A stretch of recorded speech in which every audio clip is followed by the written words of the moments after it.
Hey guys, Deshaun here. Welcome to my first official video on this channel. I know it's kind of a weird video to start with for a brand new channel, but I kind of don't have any other ideas until I upload my bigger projects I'm working on. So this is what we're gonna go with. With the Game Awards for 2022 coming up in a few weeks, I wanted to take a look back at some of the previous best games of the year and sort of reminisce about these games I grew up on. I would go back further to look at these previous lists, but the Game Awards only started in like 2014, so that's why we're starting here. 2014 was sort of a weird year. The PS4 and Xbox One had only just come out in November 2013, so we were still in that launch window for the new, at the time, consoles.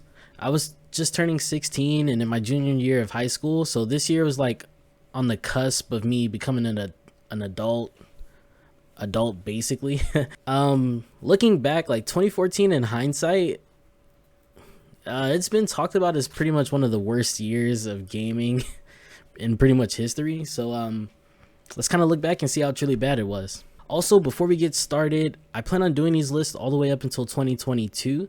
So if you don't want to miss out on those videos where I make future lists like this, feel free to hit the subscribe button and don't miss out. Thanks.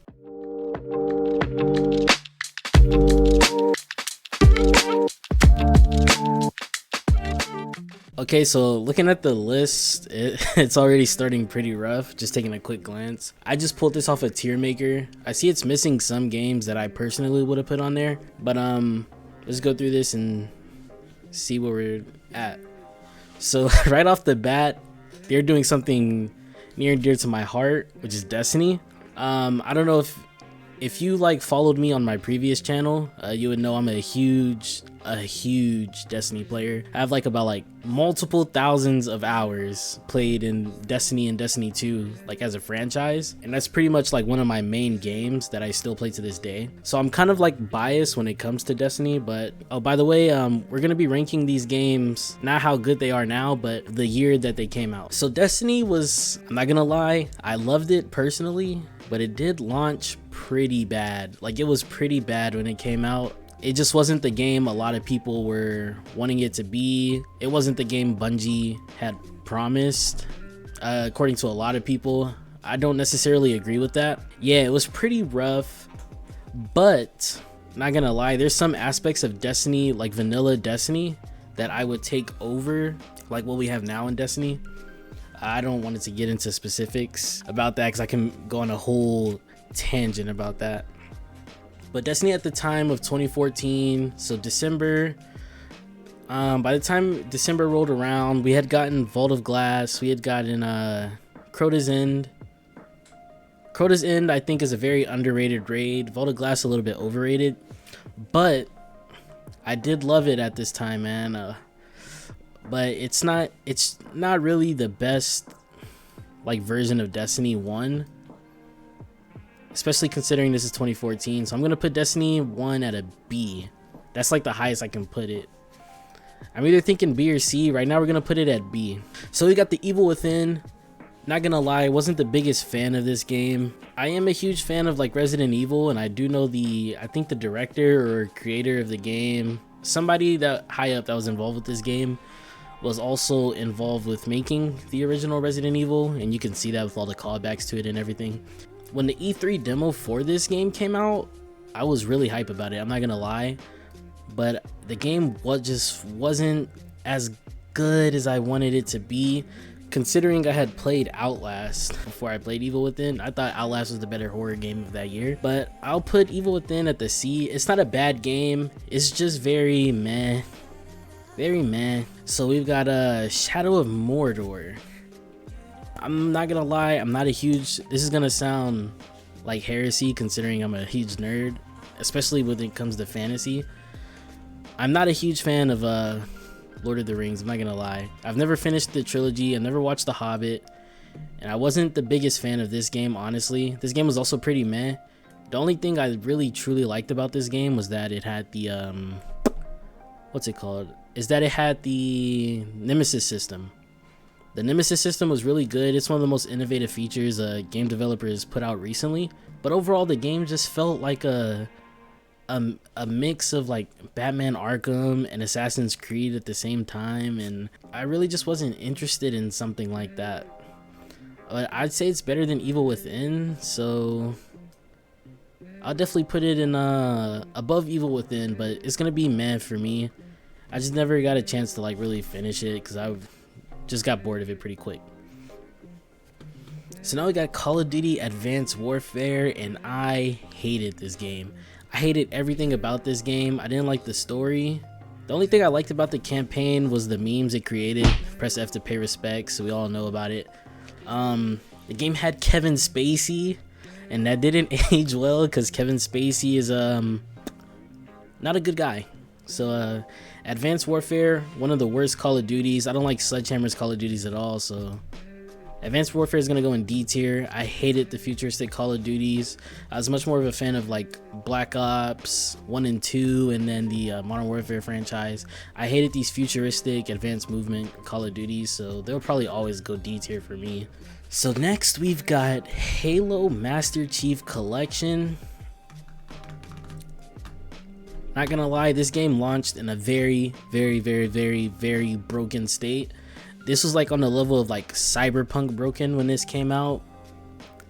So even though I liked the campaigns in these games, I think they're good games at base level. They just didn't work when they came out. And like I said, we're rating these when they came out. So Halo's got to go on D tier just because of how broken it was. So now we got Metal Gear Solid 5.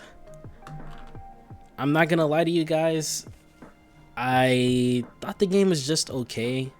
I've only just recently played the older games in the series this year, so I'm not the hugest Metal Gear fan, but I think this game played very good. And when you can pull off some of the stealth mechanics that are in the game, like you could get through an entire camp like stealthily without getting seen at all, it just feels so good to play. So just because of how the game feels, and you know, gameplay is king pretty much. Like the story didn't make much sense to me because I hadn't played the older games, but just because of how good it felt to play, I'm gonna put Metal Gear Solid 5 B tier, not above Destiny because I didn't enjoy it as much as I enjoyed Destiny, but just because of how good it felt to play, I'm gonna put Metal Gear in the B tier. Dragon Age Inquisition, the game's fine. This game actually won Game of the Year. That's how bad this year was. The game's fine. It's very meh. It's very boring, very generic. It doesn't have any BioWare magic. I'm gonna put a C tier. It's not as good as any of the Mass Effect games. I honestly, if you're asking me, I'd put it on the same level as Mass Effect. What was the recent one? Andromeda. I put it on that level. I did not like Dragon Age at all. I don't know how it won Game of the Year, and I'll never understand it. Sunset Overdrive, great game. Of course, being a PlayStation guy, I'm a huge fan of Insomniac. Insomniac makes some of my favorite games ever, like the Resistance franchise. I love the Ratchet and Clank games. Spider-Man 2018, one of my favorite games of all time. Sunset Overdrive, no exception. Insomniac's a stellar studio. It was weird seeing this being exclusive to Xbox, but I'm gonna put Sunset Overdrive A tier just because the gameplay felt great, the music was great, the graphics were great, the story, it wasn't all that. It was very meta, but at the time this came out, meta comedy wasn't really as popular as it is now. So this was before meta comedy got really annoying, so I'm not gonna hold it back for that. At the time Sunset Overdrive came out, it was a very great game. It still feels so good to play, and you can sort of see some of the aspects of Sunset Overdrive in recent Insomniac games. So Sunset Overdrive was kind of like the base for modern Insomniac pretty much at some sort of level. So we got Mario Kart 8. So I'm gonna be upfront and honest, I didn't play Mario Kart 8 when it first came out. I've only played the Switch version. So before I say anything about Mario Kart, I want to say I'm not a huge Nintendo guy. I feel like Nintendo games are overrated. I know that's like a controversial opinion, but I don't like a lot of Nintendo games. I'm not the hugest fan of Mario Kart. Like I never feel the urge to play Mario Kart, but when I do, it's always a solid good time. It's the perfect party game. The game plays great. It's a lot of fun when you play with friends. Just for that, I'm gonna have to put it S tier because of how good it is. But my opinion on that may not be the greatest because I didn't play it until it was on Switch. I don't know how it played on the Wii U. I'm assuming it was Wii U because it's around that time. But assuming it was the same game as it is now, Mario Kart 8's a lot of good fun. You can't really go wrong with Mario Kart. One of the best party racers out there.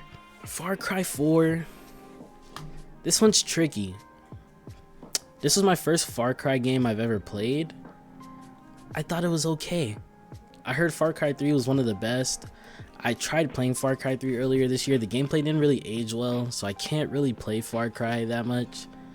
I can't play Far Cry 3 and compare it to Far Cry 4 because I just couldn't finish Far Cry 3 because the gameplay is really bad, like the way it feels. So I'm gonna have to judge just like Far Cry 4 by itself. I think Far Cry 4 was it was an okay game. I'd probably play it over The Evil Within and Dragon Age, but I think I'd rather, you know what, I'll put it at the top of C tier. I like it better than Shadow of Mordor, but it's a very meh game. It's not a game I'll ever think about or feel the urge to play, so I'm gonna leave it there. Watch Dogs. This was like pinnacle. Like, Ubisoft used to be my favorite game developer, especially at the time this came out. I was like, I'm a huge Assassin's Creed fan, and we'll get to Unity in a second. I was a huge Assassin's Creed fan at the time. Watch Dogs was like one of the first next-gen games that was announced for the PlayStation 4 and the Xbox One. So I was so hyped for this game when it came out. I thought it'd be the game to like combat GTA. Like, I was that hyped for this game. The game came out and it was just okay. Very okay game. I thought it had some interesting aspects. I don't think it was complete garbage. It had some foundations that it could build upon that they never took advantage of in the future sequels. At the time Watch Dogs came out, it just wasn't what was promised graphically, especially graphically. And the gameplay didn't really lean into its unique aspects as much as I wanted it to. I'd probably still play this over Shadow of Mordor, but it's going meh for me, just because it's again one of those games I never feel the urge to play. But a lot of missed potential with Watch Dogs, man. It definitely had a lot of potential. So now we've got Alien Isolation, and let me tell you, Alien Isolation, the first 3 to 4 hours of this game are just like absolutely incredible. One of the best first impressions in a game of all time. The presentation, the graphics, the level of tension you feel throughout the game, it's just like unmatched pretty much. One of the best AIs I've seen in a game like in a very long time. Like, even still to this day, like the Xenomorph AI is like pretty much unmatched when it comes to like a game like this, where it's like, I guess you could call it survival horror, but this is like when Outlast and other survival horror games came out. Alien Isolation was great. Like I said, those first 3 to 4 hours, and then there's just another 3 hours on top of that. The game, I feel like it kind of overstayed its welcome. Fighting the cyborgs, well, I guess you call them fighting. Dealing with the cyborgs was the worst part of the game. The game's 7 hours, which, you know, to this, like today, in today's world, that's pretty short. But for a horror game, I feel like a horror game should only be like 4 to 5 hours max. So Alien Isolation is probably gonna go, I'm gonna put Alien Isolation actually A tier, just because of how good the first couple of hours of the game are. I just feel like it's a little too long, but I think that first half of the game is it definitely makes up for the weaker parts of the game, and it's still like a game you can play to this day that's really, really good. You can have a lot of fun with that game. Like I said, the Xenomorph AI is one of the best like AIs, and I don't know if that's the correct phrase to use, but it's one of the best AIs in a game like to this day, like even by modern standards. It's just a little too long, but I'm gonna put it A tier just because of like how good that first part of the game is. And now we're on Assassin's Creed Unity. Assassin's Creed Unity, I wanted it to be good so bad. Assassin's Creed was my favorite. I'll even say Assassin's Creed 1 all the way up into Assassin's Creed 3, my favorite game franchise probably of all time. I wanted Assassin's Creed Unity to be so good. It had They announced that there was co-op. I feel like it was the perfect game for co-op. The game just released broken. It was almost as broken as Halo Master Chief Collection. Like, it was pretty bad when it came out. And then overall, the story was just so... I can't lie, the story was pretty shit, man. The story was so bad in Assassin's Creed Unity. I play Assassin's Creed for the modern day story. That's where I get the most enjoyment out of the series. That's when I feel like it was at its best, when the modern day was actually a priority. And this game, in the overarching story of Assassin's Creed, it was pointless. It was a filler game. It was like a filler arc of Naruto or something. This game was entirely pointless in the series, but judging the game by itself, I do like the gameplay of Assassin's Creed. People consider it the best parkour in the series. I don't agree. I feel like the Ezio parkour is a lot better just because of the level of control that it gives you. But Assassin's Creed Unity, this was pretty much the downfall of the franchise and the reason why it is what it is today. I don't hate it as much as most people do. I could definitely put it... man, this is tough. I'll definitely play Assassin's Creed Unity over Far Cry. We're gonna put it meh, just because, and I'm kind of biased, like I said. I'll put Assassin's Creed Unity at the top of C tier, and that's probably the highest it'll ever go. Honestly, I could justify putting it on D tier, but just those black box missions in Unity, which are awesome, they kind of give me like Hitman vibes, like how the Hitman games are, with the amount of ways you can take out a target. They introduced some proper stealth into the game, but everything surrounding like the black box missions, the proper stealth, the aspects of co-op, which I feel like they could have leaned into more, they just didn't. It's just like with Watch Dogs, they just didn't utilize their uniqueness like properly. So I can't put it above like C tier. It's probably just gonna go right there max. Honestly, if you're asking me, I put it down here because I'm biased, and like I said, this is like where the Assassin's Creed franchise fell off. But we're gonna put Assassin's Creed top of C tier. That's the highest I can put it though. Infamous Second Son. I can make an entire video on this game too. Sucker Punch was also one of my favorite game developers of in the PlayStation ecosystem. Like I said, huge PlayStation guy. I love these studios. Infamous 1 and 2 were some of my favorite games of all time on the PS3. Like I said, we're judging it based on when it came out. Infamous Second Son was a solid game when it came out. The gameplay's stellar. The powers you get are pretty unique. I love the powers you get in this game. Neon is one of my favorite powers like in any video game ever. Just because I love super speed. It's like always one of my weak spots when it comes to a game. If they give you super speed, I'm automatically playing that class. Story wise though, was such a step down from Infamous 2. Like, I like Delsin. For some reason people hated Delsin as a protagonist. I oddly liked him. I feel like he was the perfect fit for the setting of the game, which was Seattle.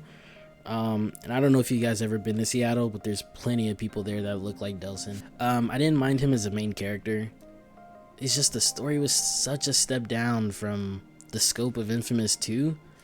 And considering it's called Second Son, if you're into the first Infamous games, you know the weight that name carries because the first sons. So this game being called Second Son, I thought the story would be much better than it was, but that's really my only complaint was the story of the game. It just felt like a step down compared to the first two games. I'd honestly put this above Metal Gear Solid 5. Infamous Second Son is a game you could replay anytime when you have that superhero itch, and it'll still be enjoyable.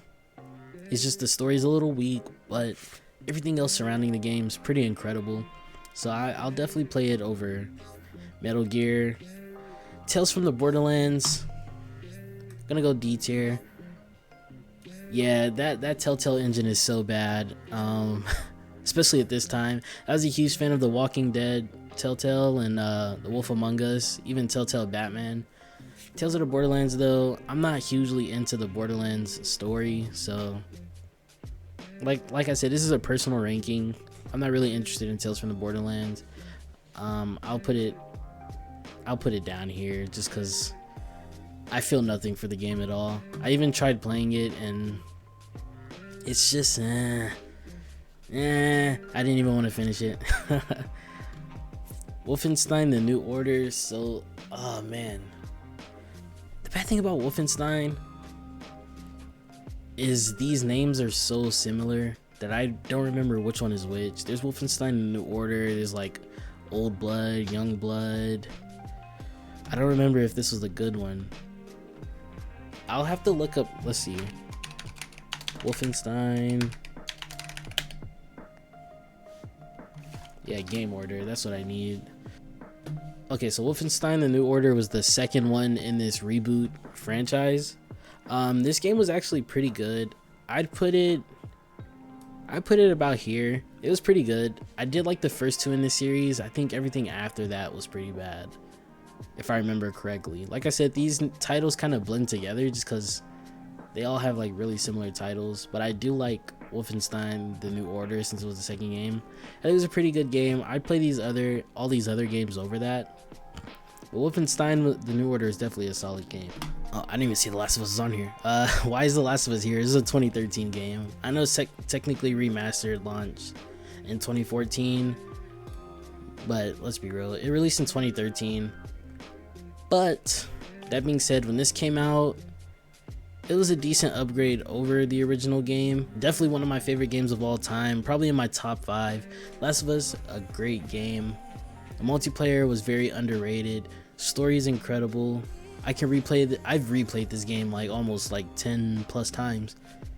I got the platinum in this game. I just love The Last of Us.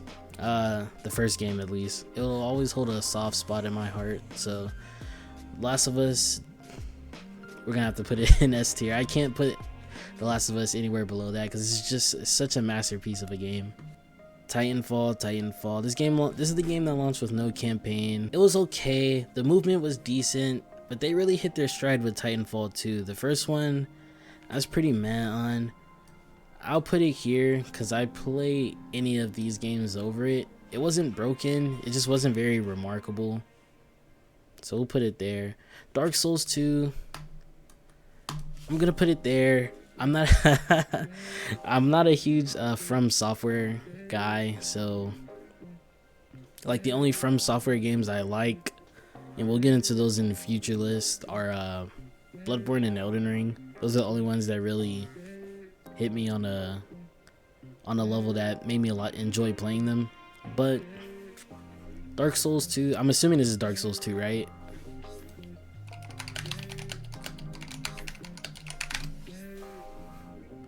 Yeah, this is Dark Souls 2.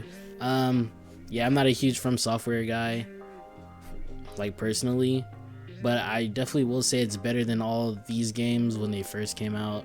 I'm just not a huge From Software guy, so this is the highest I could realistically put it. I mean, it's not a bad game, it's just not for me. Yeah, that's pretty much all I could say about Dark Souls 2.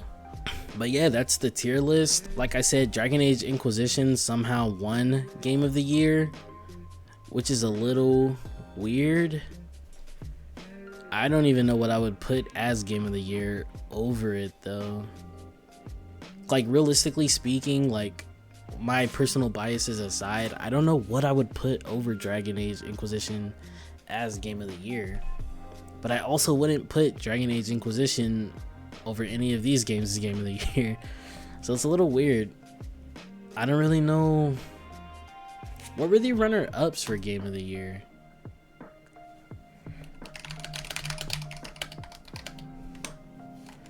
What were the other nominees?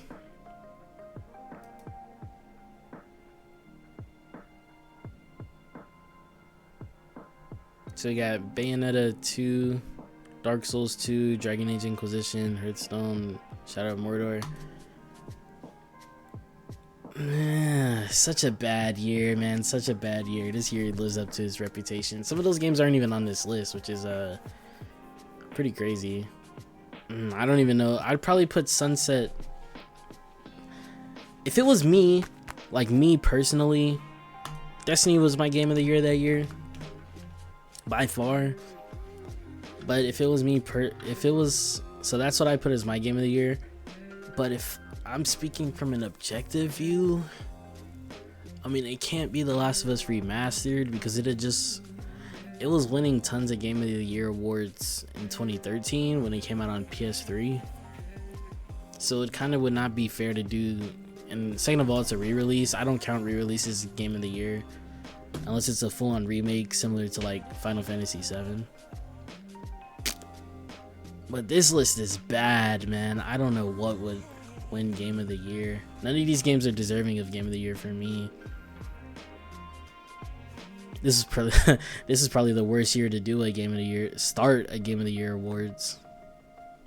Was Jeff Keighley still running it back then? I don't know, but honestly, it's just a no contest for me. Like, none of these games deserve it. Now, if I was going by how they are today now, I would say, like, as the games are today, like at this very moment, I would definitely say Halo Master Chief Collection. It's probably one of the best games of that year. Maybe Destiny. Especially at the time Destiny like came out of the cycle of like making new content. Like year 3 Destiny was incredible.